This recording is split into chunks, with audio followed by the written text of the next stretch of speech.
Buck Nation, Buck you here, and we played against the Arizona Cardinals on Christmas night. First, guys, Merry Christmas to you and your family. I hope everybody had a great Christmas.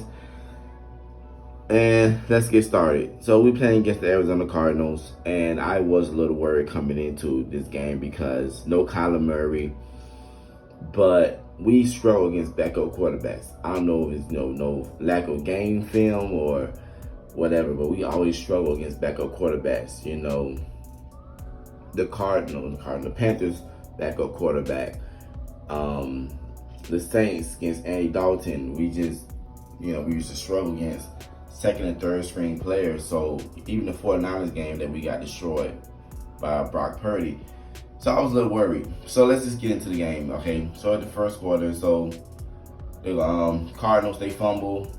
Devin White get a fumble recovery, and he's tackled. So I'm feeling really good about the defense. Leonard Fournette, I had to give him his flowers now. Had the best game this season as both a running back and as a receiver. He was a true dual back this game. He reminded me, he was somewhat of a Reggie Bush type. He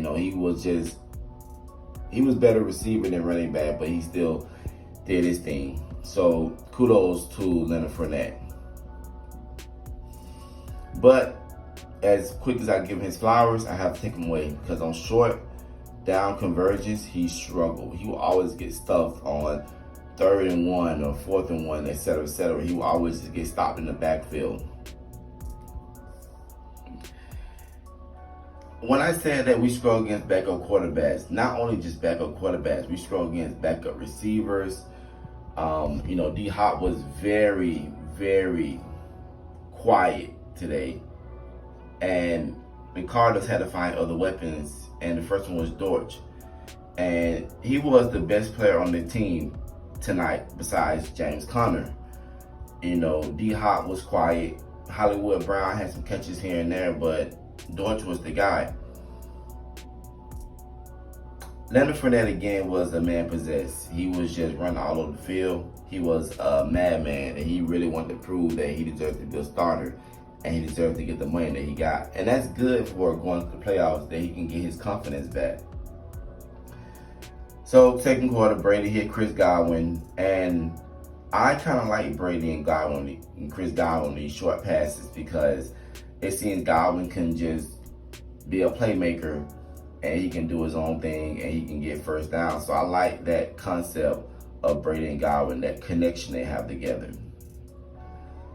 So later on in the second quarter, Brady gets hit, throws an interception, and Brady did not have a good game tonight. He had a 1 touchdown, 2 interceptions ratio, so he was not very good tonight.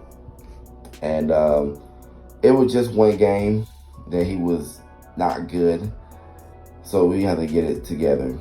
2-minute warning, and Sorley, we're up 6-3. He just used James Conner and Dortch just to get into range for a field goal, and the field goal bounced off the upright and it went in.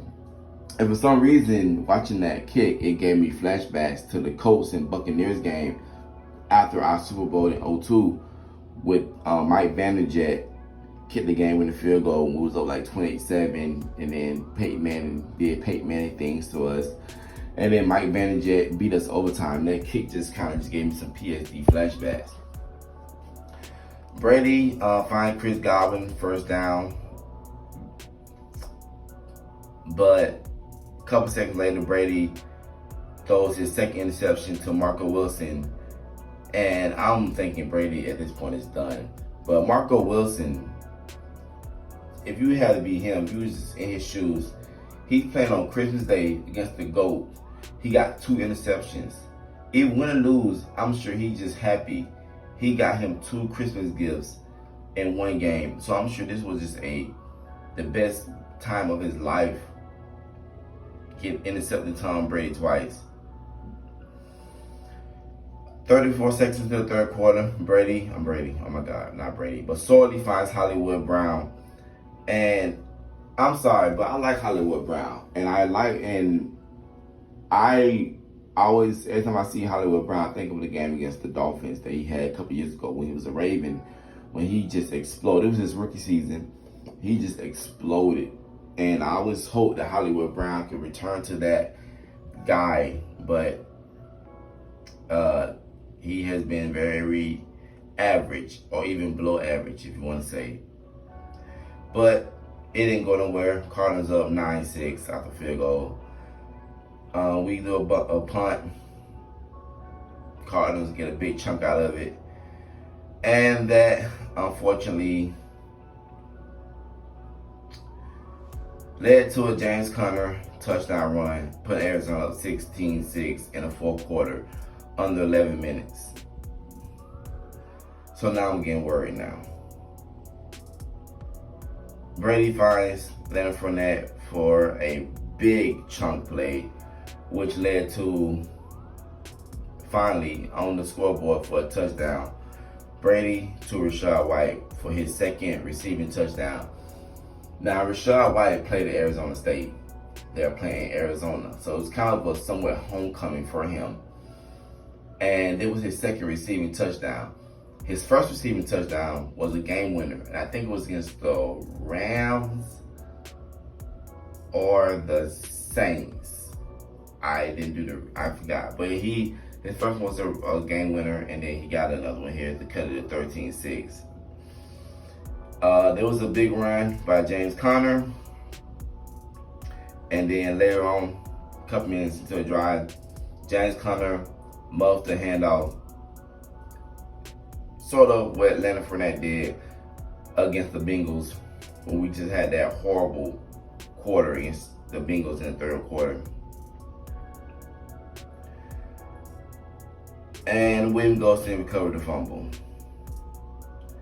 So now we got a chance to win the game. But Brady looking for Chris Godwin, who should have called that. Godwin should have called that, but he didn't. So it's 16-16 after the field goal. And later on, Bengals, oh my God. The Cardinals with the ball. And Levante David breaks to the play. And I always felt that Levante David is the best thing we've had since Derrick Brooks. Leonard Fournette gets stuffed. He should have did a screenplay because he was a better receiver than running back. And last play of the game, Sorley throws the interception to Keanu Neal. And we're going to overtime. Cardinals win the coin toss. And basically in the coin toss, the Cardinals won the coin toss. They couldn't do nothing. So Brady used Russell Gage. He got injured twice.